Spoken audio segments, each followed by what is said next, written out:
Hey everyone, welcome back to another episode of Fringe Coverage. This podcast profiles the stories, swings, and stars of the LPGA Tour. And whether you're new to women's golf or a longtime fan, hopefully this podcast helps you develop your own rooting interest in women's professional golf. And joining us today is Brooke Matthews, one of the LPGA's young and rising stars. Brooke just finished up her second official season on the LPGA, where she recorded 17 of 23 cuts, 2 top 10s, and arguably one of the most exciting and viral moments of the season with her ace at the Yannicka, all en route to finishing inside the top 60 and making the season-ending CME Group Tour Championship. Brooke, welcome to Fringe Coverage. How are you today? I'm great. Thanks for having me. That was quite the intro. I'm kind of gassed up right now. Thank you. All right. Well, let's keep that momentum going. I mean, look, we're certainly. I'm sure you know some of the questions that are coming your way today. You certainly made a lot of waves in the social media space alone for that ace you had at Yannicka. But let's start here.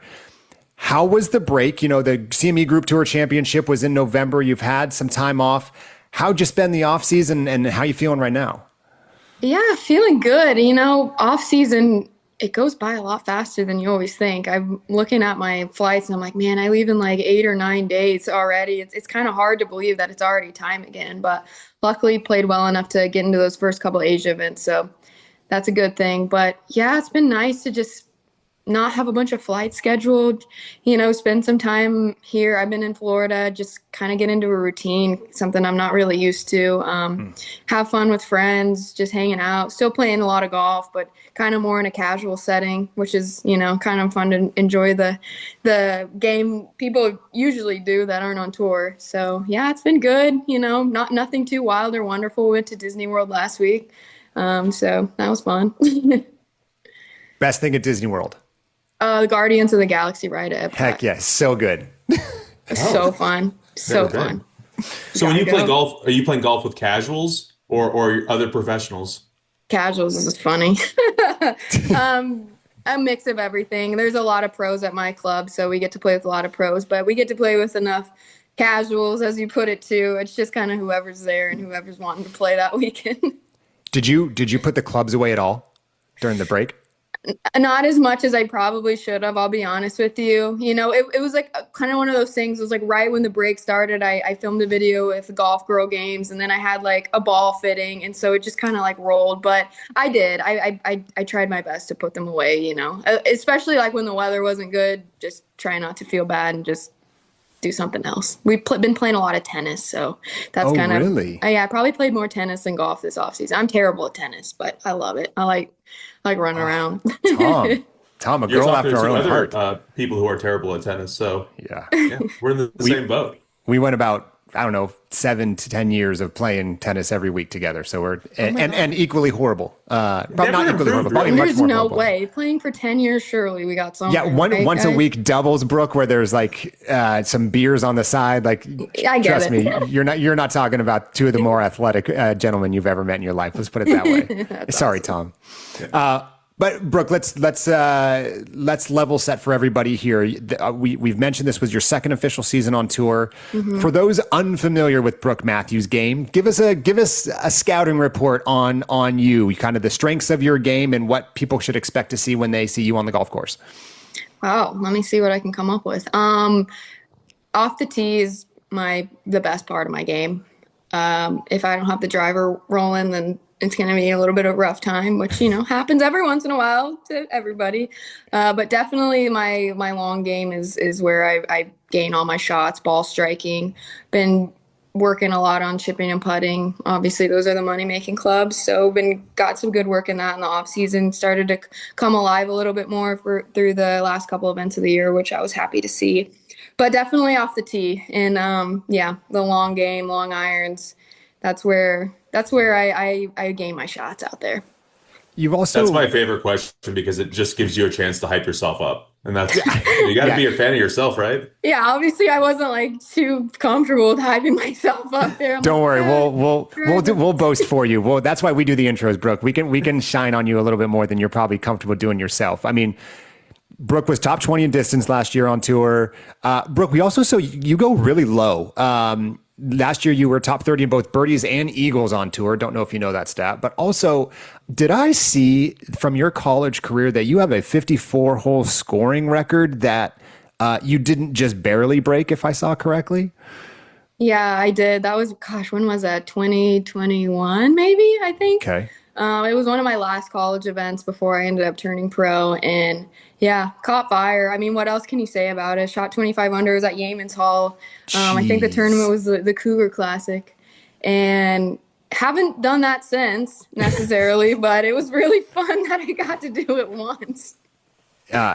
If you broke that scoring record by 5 or 6 shots, if I remember correctly. Yeah, I think it was 5 or 6, and somebody's actually tied it, but it still hasn't been broken. Sheesh. So yeah, I know. And records are made to be broken, so I'm sure it's coming. I mean, girls are just getting better and better, but it's kind of cool to have had that as long as I have. I'm not really sure how to ask this question. So we talk about you going low, and obviously birdies and eagles is something everybody wants. Certainly at your level, everyone wants to go low, but I've heard a lot of professionals talk about certain people are really comfortable going low, or it's almost more of a goal or something that it's more of a skill set. Can you speak a little bit to kind of your comfort level with going low and how you approach those days? Yeah, definitely. A lot of it, you hear a lot of people talking about just getting in the zone. And that's like the $1 billion question is, how do you get in the zone? You really don't know. And I don't think there's an answer. You just kind of find yourself there. And so it's those days whenever you are just like, man, why don't I always play like this? Like, this is so easy. Like, and then when you're not playing good, you're like, how did I ever do that? You're like trying to like figure out your swing on the range. Like this, I can't believe that was ever me. It's kind of something that all golfers, I feel like of all levels, have kind of experienced. But yeah, I've always been kind of aggressive by nature. So like I said, I'll make a lot of birdies and eagles or whatever, but bogey avoidance is probably my stat that maybe I should focus on a little bit this year. But it's kind of like the push and pull of it all, because I do make birdies because I'm a little bit more aggressive, but you might make a couple more bogeys. So definitely finding that sweet spot, I feel like, is the goal, but you got to go low. I mean, when you have 144 of the best players in the world firing at pins, some people are going to hit it close and get low. So you kind of have to, on the LPGA, go for it a little bit. I mean, within reason, obviously. Sure. I mean, playing stupid doesn't get anybody anywhere. But yeah, and you kind of got to wait for your hot weeks. It's so impressive to see the same girls in the top 10, like the ones that can do it very often, because it's really tough. Like your Minjee Lees and your Ginos, obviously they can do it. And it's just so impressive because I've had a couple good weeks out there and I felt really good. Obviously, that's the next goal, is to, build some more consistency and be consistently in the top 10, 20, 30, whatever it is. And yeah, it's just impressive on the mental side too. I think so. So is that something where you and your caddy look at each other, a few holes in, and you go, yeah, I got it today, so let's make a concerted effort to be a little bit more aggressive on these holes? I feel like, without saying it, yes. I feel like there's kind of like an unspoken understanding that if I have a wedge or a 9-iron in my hand and that day, like, I'm feeling good, like, just fire and, see what happens, make a bunch of birdies. Obviously, you hear the phrase all the time, dance with the girl you brought. Sometimes you just don't have it, and you got to kind of play to different targets. And I feel like that's a big thing about being a professional golfer, is kind of knowing what you have that day. And if you try to force what you don't have, that's when things can go a little sideways.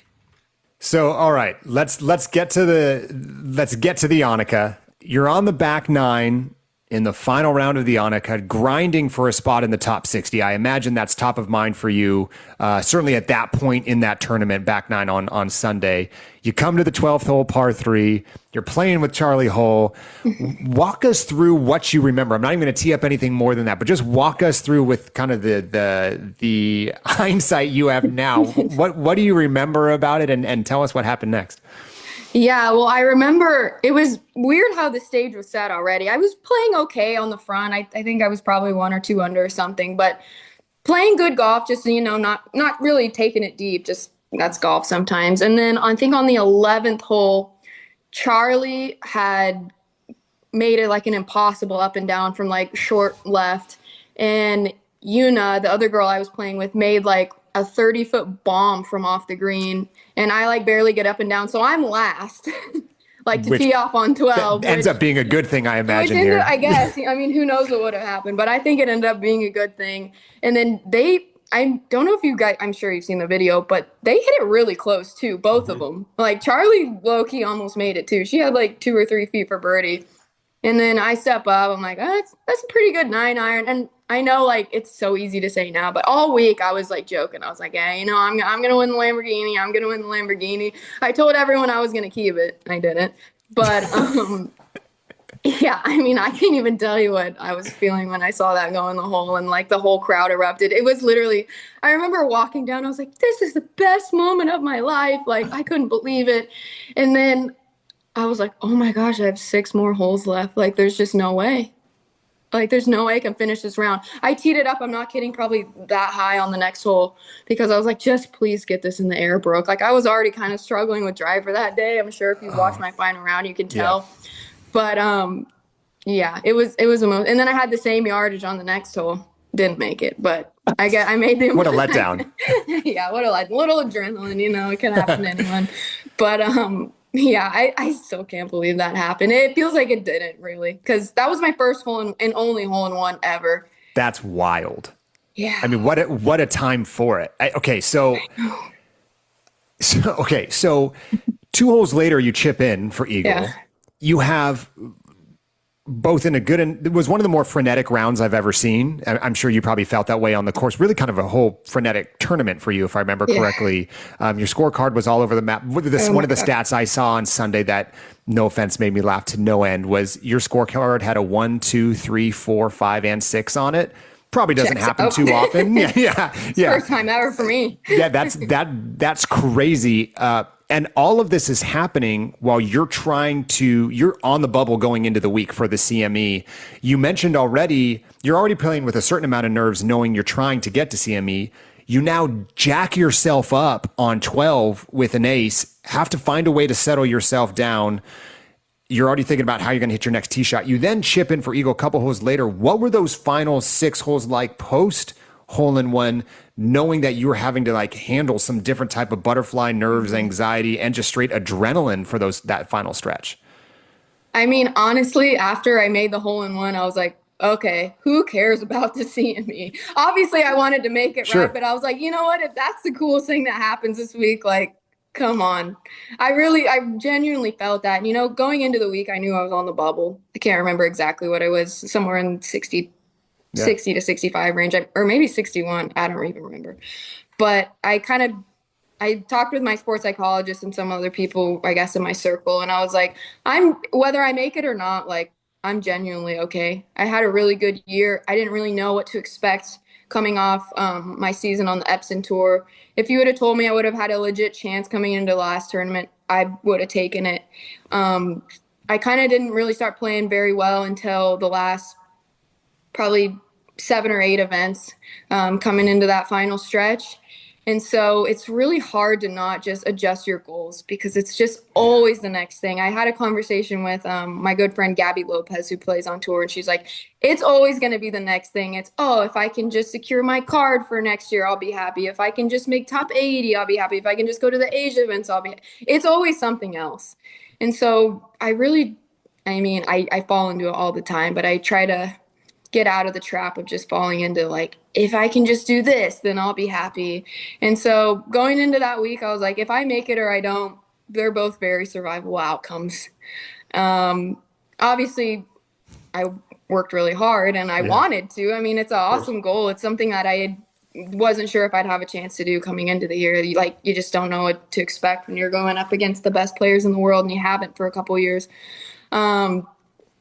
Yeah, I mean, the Annika was one of the craziest weeks of my life. I mean, talk about not avoiding bogeys and making a lot of birdies. Like, sheesh. I think Saturday was even maybe my crazier round. I think I made like 10 or 11 birdies or something. I don't even remember. And then made some others too. That 18th hole, like, I got to figure that one out next year. I had your number, huh? Oh, man. It was rough. I mean, it's a really hard hole, but still, like, Yeah, we could definitely shave a couple Well, you off see there. that course, you're going to see it again. I mean, Yep. for better or for worse, you're going to see it, Brooke. So I'm excited to see what you do. Well, I don't know what you do for an encore now. That's for sure. Yeah, I mean, I don't know. I don't know. I guess win it again. We'll see. Win the There you go. Lamborghini again. Oh, that'd be impressive.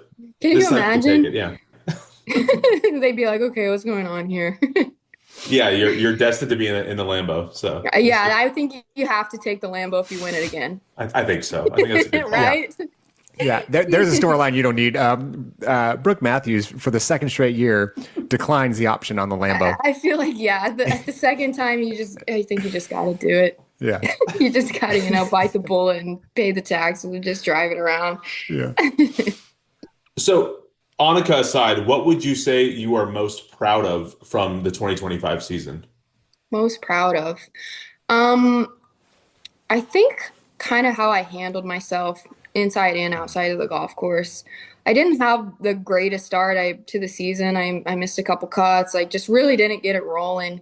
And I was able to stay patient and pace myself and say, they don't give out the Tour Championship trophy in the first couple events. Like, I didn't press the panic button, just kind of believed in what I was doing instead of trying to search for something that I didn't need or didn't have at the time. There were definitely weeks out there where, I was like, I don't know if I can do this. Like, this is really hard. Like, just being fully transparent. It's tough out there. You're in a lot of different countries. Just jet lagged, you're tired, playing 4 weeks in a row. Your mind can start to slip a little bit if you're not careful. But I think every time I kind of got off path, I got myself back on. I mean, with the help of a lot of people too. So I think just proving to myself that I can do it and I am good enough to do it. I think that's all I could ask for the 2025 season. Well, that's the perfect segue, Brooke. A lot of people think of this as your rookie year. It was not. You first joined the LPGA in 2022. You spent some time on the Epson Tour. You mentioned during your rookie year, which again is a few years ago now, fresh out of college, you struggled with self-doubt. You said you experienced imposter syndrome. You had to learn really just how to navigate that adjustment to being maybe not necessarily a better golfer, but just being a full-time professional. Can you share a bit more, again, now with the context of what you just shared of what this year was like and how you were able to manage yourself this year? Take us back to that first year on the LPGA and what were those challenges and how were or were not you prepared for all of that? Yeah, definitely. So this was, I guess, my rookie year was 2022. And so I got my card December 2021 after I had come off a pretty good USAM, set the scoring record for the NCAA and won another tournament, our home tournament at Blessings at Arkansas. And so I was kind of riding high a little bit. I feel like college golf prepares you skill-wise pretty well, and it prepares you in a lot of different ways. But I think there's just no negating that it's just different on tour. You're without your team, without your coaches, it's a little bit more individual.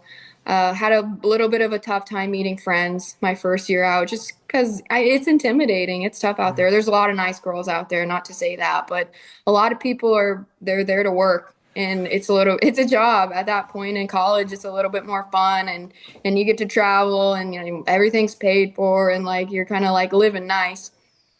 So yeah, definitely had some, like you said, imposter syndrome that first year because I felt like I had a really good summer and good fall, but maybe that was all I had to show for in my golf career, or at least that's how I felt at the time. And I felt like once I got put in a position where I had to play well or I needed to play well, I just couldn't do it. And, you also get into those mindsets of well, what if I never play good golf again? What if that was it? I just had a good semester in college and maybe that was all there was. You also get into the trap of thinking, if I lose my LPGA card, my life is over. My career is over. What is everybody going to think of me? There's so many people that want it for me and I feel like I'm letting them down. It's just stuff we tell ourselves, right? And so, honestly, the best thing that could have happened to me is me losing my LPGA card. At least that's how I look at it, because when you lose something, sometimes you realize you don't really need it to like live or be happy. Like obviously it was a big goal of mine. I didn't know if I was ever going to get back on the LPGA tour. I had my first year on Epson, didn't really do that well, did good enough to keep my Epson Tour card for the next year, but that was pretty much it. But kind of fell in love with the game again, met a lot of friends out there, kind of got used to playing professional golf, the traveling, the playing new courses, the competitiveness of it, learning how to make cuts, stuff like that. And so stuff that I don't know, maybe I could have learned on tour. A lot of people do. Maybe for me, that obviously wasn't my path in my journey. So yeah, the Epson Tour is awesome. They're doing really cool stuff out there. Jody Brothers, the guy who runs the whole thing, he's great. He's done awesome for the tour. They're playing for more money. They're playing better courses. And I'm really grateful for my time out there. But yeah, it was definitely nerve-wracking coming back because some of those same feelings creep in, like, what if it's just like it was last time? Like, you really just don't know. And luckily it wasn't. Grew up a little bit. It's so impressive how young so many of these girls on tour are though, and they can just handle that mentally, because I guess maybe I was just a little bit of a late bloomer, but that's okay. Everyone's path is different. So we recently spoke with Haley Cooper, and we spoke with Gerling Core, and now with you, one of the things that I've heard is kind of a pattern is that you do have sports psychologists and you do have therapists to help you out. Is this something that the tour is pushing you toward, or maybe something that you picked up in college? Because it seems like it's much more readily available and people are much more willing to seek out that kind of mental help as well. Yeah, I know the tour has some resources that they push out, and so if people need it or whatever, that it's definitely available to us. But I think a lot of it's just like the culture. I feel like it was kind of taboo to do therapy or get mental help or whatever, back in the day. And now it's such a good tool, and it's kind of like everybody's doing it. So like, why can't I? I know me and Gerline actually work with the same person, and it's, I think, worked out for both of us. It's also finding the right fit too, because there's just different things for different people. But it's just too valuable of a thing, I think, not to use. I mean, I'm sure there's people who maybe don't need it. If you're playing on the LPGA, I think there's probably a good chance that you do, or it could be beneficial, at least in a little way.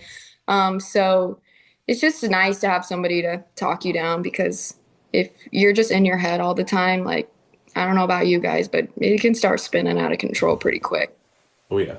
Not a place that I like being, in my own head. I get you. So do you give yourself a little bit of flexibility when you do make your schedule to, if you want a week off, you will allow yourself that week off?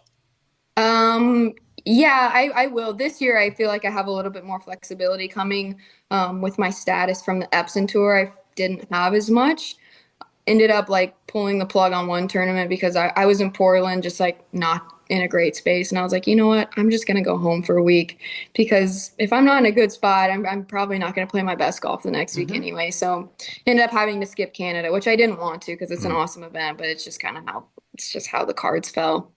But yeah, this year I definitely padded in a little bit of extra time. I try not to do 4 in a row, but sometimes you just have to. But 4 is definitely the max. And I think there's a stretch of 5 this year, so gonna have to pick one to, maybe take off. Even though it's so easy to be like, oh, I want to play everything. Like every opportunity seems like it's, now or never, but it really is a marathon out there. And if you can find a few weeks to play your best golf, then that's more than enough. So what do you currently have access to? What do you still need to play your way into? As of right now, I'm in the first Asia event, so I'm playing the first 2 in Thailand or in Singapore. Okay. And then I'm in basically everything except for you have to qualify yourself into Europe. Yep. So the Evian, the Scottish, and the British. I think that's pretty much everyone. With my status. I mean, once you get top 50 in the world, you're kind of in a different boat. But obviously I have to qualify for the US Open. But other than that, any regular full field event, I'm in for the whole year.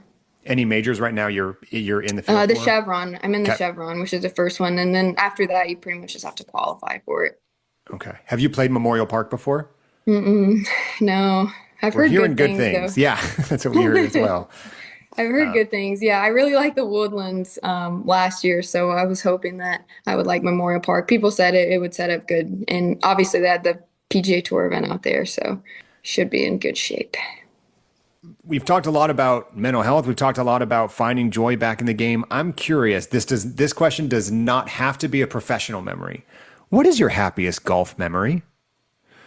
Oh man, besides the Lamborghini. Yeah. I guess I kind of walked right into that, didn't I? You guys. Yes. Fully removing that from the picture. You can go back as far as you want on this one. Yeah, fair enough. Gosh, I don't know. I don't know if it's necessarily the happiest memory, but one that definitely sticks out is playing the Augusta National Women's Amateur. Obviously I was very happy. It was a stressful tournament because it's like, oh my gosh, like make the cut and you get to play Augusta again. But It was definitely one of those moments where it was like, whoa, like maybe not that I've made it, but I was like, not everybody gets to do this. And like, this is really cool. And this is a really cool tournament. And I got to have my swing coach on the bag that week, who I've been working with since I was 12. So it was just a special moment for all of us. And Augusta National is a really hard golf course to play. So there was definitely some stress involved, but it was also like whoa, like this is something that we were really working for, and it happened. And this is really cool. I mean, that tournament is just awesome. So you started that tournament at Champions Retreat, right? Yeah, the first 2 rounds are at Champions Retreat, which is a brutal course to begin with. So I've heard. Fast and firm and windy and cold. Like, it is tough out there. Great course, like awesome spot. So how do practice rounds work at Augusta? I mean, if you're not even there till round 3, do you get a practice round there, or is it straight up you play it sight unseen? Yeah, you do. So it's an interesting format. You play the first 2 rounds at Champions Retreat, right? And then they make the cut. And then everybody, whether they make the cut or not, plays a practice round at Augusta. Okay. So there's kind of a gap in the tournament, which is unique. But I mean, that's the only way to do it. And you get on Augusta National, you just say it's worth the concession. Yeah. And then the final round for the people who made the cut. So if you make the cut, you technically get to play 2 rounds. So that was cool. Anything stand out specifically about that course? Just so, did you grow up watching golf? Were you a golf fan, Brooke, growing up? Ever since I was like 12, yeah, that's when I really got into the game.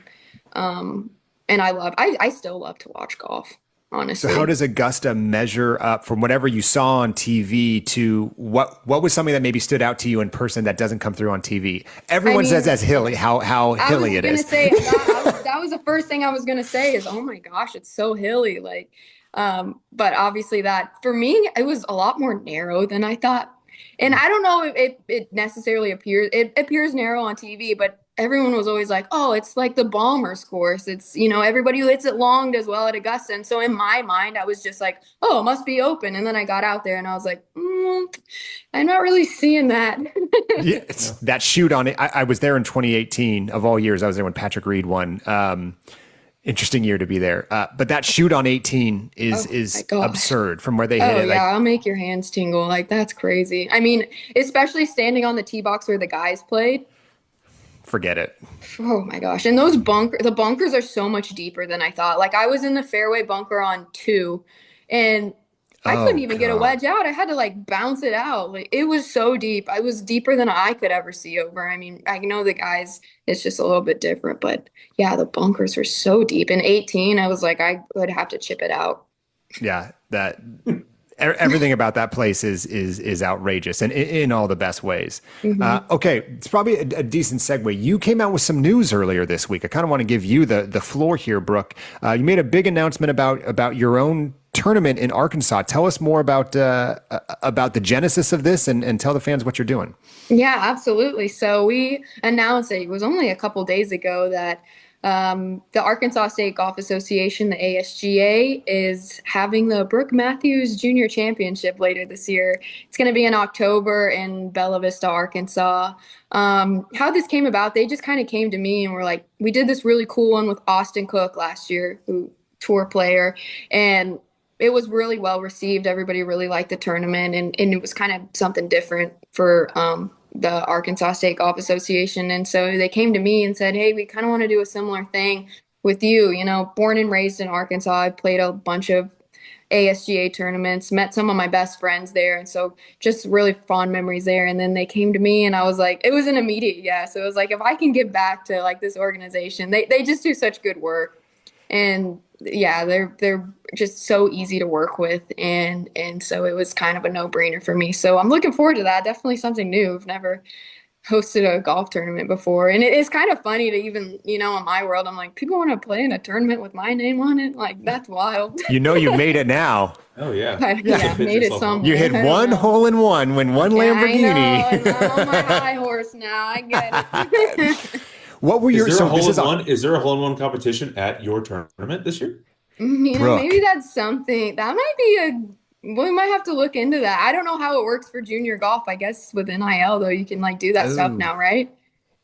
Yeah, either way, there has to be at least, even if there is nothing on the line, you got to do something with the hole-in-one. I love that idea. That's a brilliant idea. I'm definitely going to text them. And take it on the house. You can have it. Yeah, that's like a note. Yeah, great idea. So you said October? How will I assume you will be there amidst kind of the final push towards CME. How does this slot in with everything else and what's being asked or expected of you during this tournament? Yeah, absolutely. So it'll be October 10th and 11th, which is right before I would leave for China. So I'll definitely be there on the Saturday.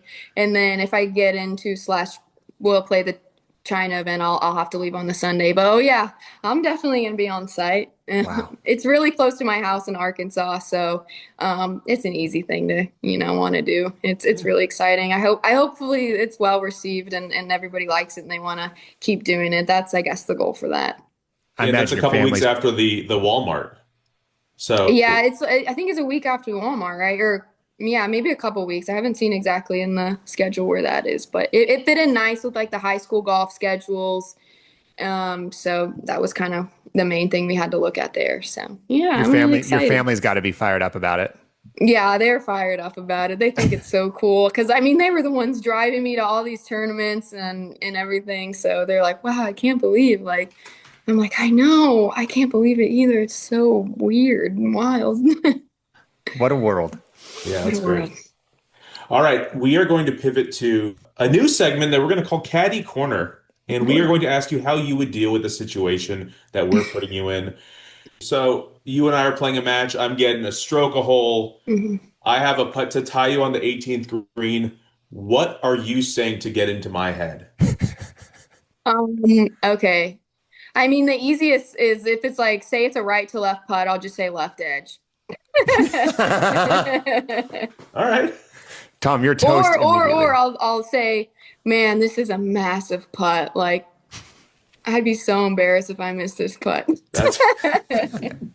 Do you have, I assume you have kind of a group of people, whether it's professionals or just friends that you play with. Do you get into, whether it's just money games or just fun games on the course where you actually start talking a little bit? Oh, yeah. That's the best part of golf. It gives you thick skin, right? I grew up playing with like only guys at my golf course, so it definitely makes you a little tougher out there.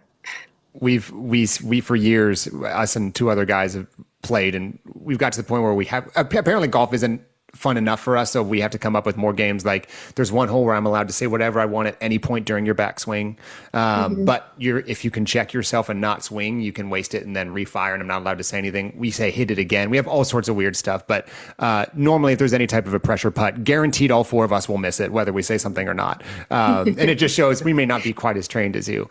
Okay, I'm your caddy. Okay. What's something I could say or do during a round that would for sure have me looking for a new bag the next week? Oh my gosh. Absolute I feel like caddy you gotta ask pet my peeve. caddy. He made it the whole year, so he did pretty well. Gosh, that would for sure have you looking for another bag. Like, don't talk to my ball. Yeah, that's a tough one. Talking to the ball is tough. Or like making an excuse like, oh, well, I don't know. Yeah, that's tough. Just don't be annoying out there, really. Oh, like, you don't and if want me I then. get mad, just like let me go. Like that's something that my caddy does a really good job with. If I'm like complaining or like, being a diva, he just like lets me go. He doesn't say anything like, because there's nothing to say. I just got to get by it. And then we get to the next shot and it's usually like, okay. So yeah, don't encourage me when I'm in a bad mood. Yeah, What is your sometimes you caddy? just want to vent. You just want to, say whatever you're feeling, and you'll Yeah, shake out of it eventually. You don't need someone to tell you to, all right, yeah, he focus does a up. good Yeah. job of that, of just like not taking it personal. He's just like, whatever, just let her go. He's like, she'll be fine. What is your caddy relationship like right now in terms of while you're on the course, what you are and are not utilizing your caddy for, whether it's green reading, whether it's yardages, or whether it's just having a friend on the bag to talk about everything but golf? Yeah, exactly. Definitely that last one. He'll talk to me about anything. I like to talk when I play, but I'm not necessarily like the biggest talker on the golf course. I don't know why. I don't know if it's like being in the zone or whatever it is, but yeah, definitely yardages, definitely wind. Like I never know where the wind is coming from. I need help with that constantly. Sometimes reading greens, depending on how I'm feeling about it. If I need like a second pair of eyes, he's definitely there to help me. I try to read my own greens, but sometimes you're just not getting it. And you're like, well, what do you think? Like, let's try that. It's just kind of like, there's a lot of adaptability out there. But yeah, he gets all the yardages for me. And the wind, I think, is the biggest one I need help with. Like when I'm playing here without my caddy, I'll like play it into the wind and it was downwind and I'm like, what am I doing? Like, bro, come on. And I was like, I need John. I can't even imagine what it's like to have a caddy. I think Tom and I have some competitions this year, like some bets going that the loser's going to have to caddy for the other one. And I don't know who's being punished in that scenario, actually. Yeah, I don't know. I don't know. Might end our friendship. We're going to see what happens there. Yeah, I mean, so the caddies get the brunt of it sometimes. I mean, he's just a pen. You catch the wrong bag sometimes. Whew. Yeesh. Okay. We do this segment called Fringe Facts, Brooke. It's really just an opportunity to hear some more about off the course, Brooke. Okay. What's something a casual fan wouldn't know about you? Again, whether it's your off the course interest, just something unique about you. Okay. I didn't have a fun fact. And so I learned how to solve a Rubik's Cube. So I would have a fun fact. So that's my fun fact. That's a great answer. How long did that take?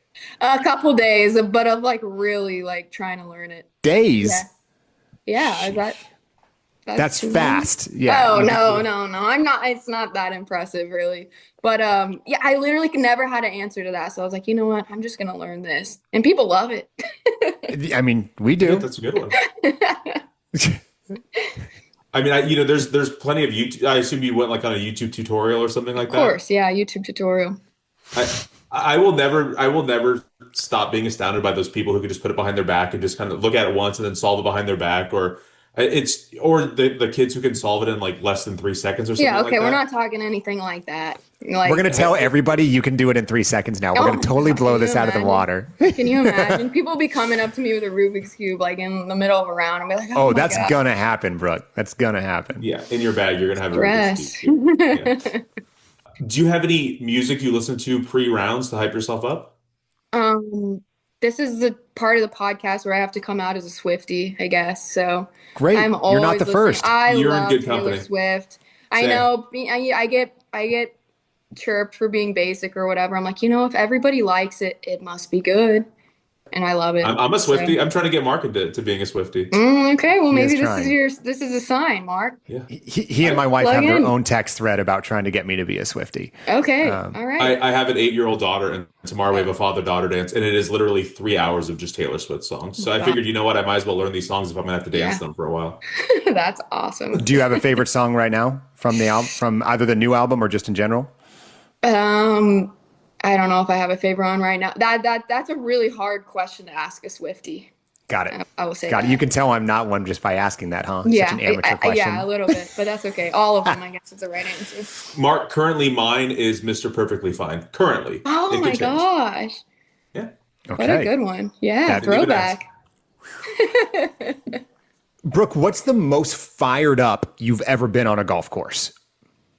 And if the answer is Annika, let's go somewhere I mean, else. it probably is. Okay, wait. Do you mean fired up as in like just excited or angry? You know what? Let's answer both since we were going down that ride. Gosh. Let's go angry first. Okay, well, I think it was actually maybe, I mean, at least in recent memory, round one of the Annika, I was doing well, and then I finished double-double. You could probably imagine there was steam coming my ears out of that. after that. It's one of those where you just like, I'm just leaving. Like, I'm just going to go sit in the parking lot for an hour and like Chipotle or something and just like, it's just like get over this. And then once you do, you're like, okay, it's going to be okay. The most fired up, Like big I don't know. putt, I got big. to play a Curtis Cup in That'll Wales. do it. And it's Oh, really no. fun competing for your country. And so probably one of those matches, it's just really exciting. Or my favorite LPGA tournament of the year is the Dow. I get to partner with my friend Lauren Hartledge, or Lauren Tenuta. She actually just got married, and we're roommates here in Florida, and so we're best friends. And so that's fun. definitely an easy one to get fired up. It's fun to get fired up whenever, you're with like your friend, especially when you're on the same team. Did you play any team sports growing up? I mean, just like the basic ones. I tried to play basketball and softball and stuff, but it wasn't really like, I wasn't going to do anything with it. That was every sport I played. Yeah. So you mentioned Chipotle. You like to go take your anger out in a Chipotle parking lot. Is that a go-to when you're on tour? Okay, when you put it like that, it sounds a little wild, but honestly, like, yeah, I'm not here to negate it. Yeah, I do. I love to sit in a parking lot. So, especially with your time on Epson, you've gone to some remote places, right? We're always fascinated by this. Obviously, LPGA Tour travel is a little bit different. But as you look back at your last few years, both on the LPGA and Epson, some places don't have great food options, others do. If you find yourself at one of those destinations where there is not a great option, what are those kind of safety comfort foods, whether it's a fast food joint you can trust or just something you go and buy at a grocery store to get yourself through? What are the things that get you through the tough food travel weeks? There definitely are a few. Chipotle's for sure up there. I feel like it's the one fast-ish food place. I mean, I've had nights on the Epson Tour where I've eaten Taco Bell, not felt great after it. But yeah, there are definitely some weeks you have to survive. The nice is when you get in the Airbnb and you can like cook your own food. Yeah, avocado toast, a lot of scrambled eggs, stuff like that. I like that. Yeah. All right, well, let's get you out of here on this, Brooks. We're looking ahead to 2026. You're about to get on a plane here, I assume, in the next week or two to go to Thailand, and your 2026 season begins. What does success in 2026 look like for you? Yeah, definitely. Something I've been thinking a lot about. One thing about me is I don't love to have results-based goals. Okay. Because, I mean, you can try as hard as you want and do everything right and not get a result that you want. Or kind of the opposite. You could do things maybe not the right way and get a good result. It's not exactly linear in that sense. So I think kind of managing my expectations, but while also believing in myself and knowing that I can do like really cool things out there on the golf course. One thing I like that I did last year, like I said, was kind of pace myself in the beginning and whether I go win in Thailand or if I don't have a very good week, just kind of keep the mindset that like it doesn't all end here. Like you haven't played a golf tournament in 4 months, so like just kind of take it easy. But yeah, I think managing my mind and body on the golf course is the biggest thing. Making sure that I'm still happy with my life on tour and my life, I guess, back at home, my real life, I guess you could say, is a big goal of mine. And yeah, obviously there's a lot of things I want to do on the golf course, but whether those happen or not, it can't kind of, I guess, dictate how I feel about myself. I feel like that's the hardest thing as a golfer. Sounds like a pretty healthy approach. Trying. Yeah, it sounds like a beautiful balance. I mean, you can try, but I mean, we've all been victim of like playing great and then just thinking that you're awesome just because of that. And then when you're not, it's like, oh, wait. That's when you have to take a step back and be like, it's just a sport at the end of the day. Well, thank you so much for joining us, Brooke. We had a blast learning about you, and we will be rooting for you this season. We're going to keep an eye on that junior championship of yours, and we appreciate all your time. Awesome. Well, thanks for having me. This was fun. You guys run a fun show. Well, thank you very much. And whether you're approaching from the fairway or the rough, we got you covered inside the Fringe.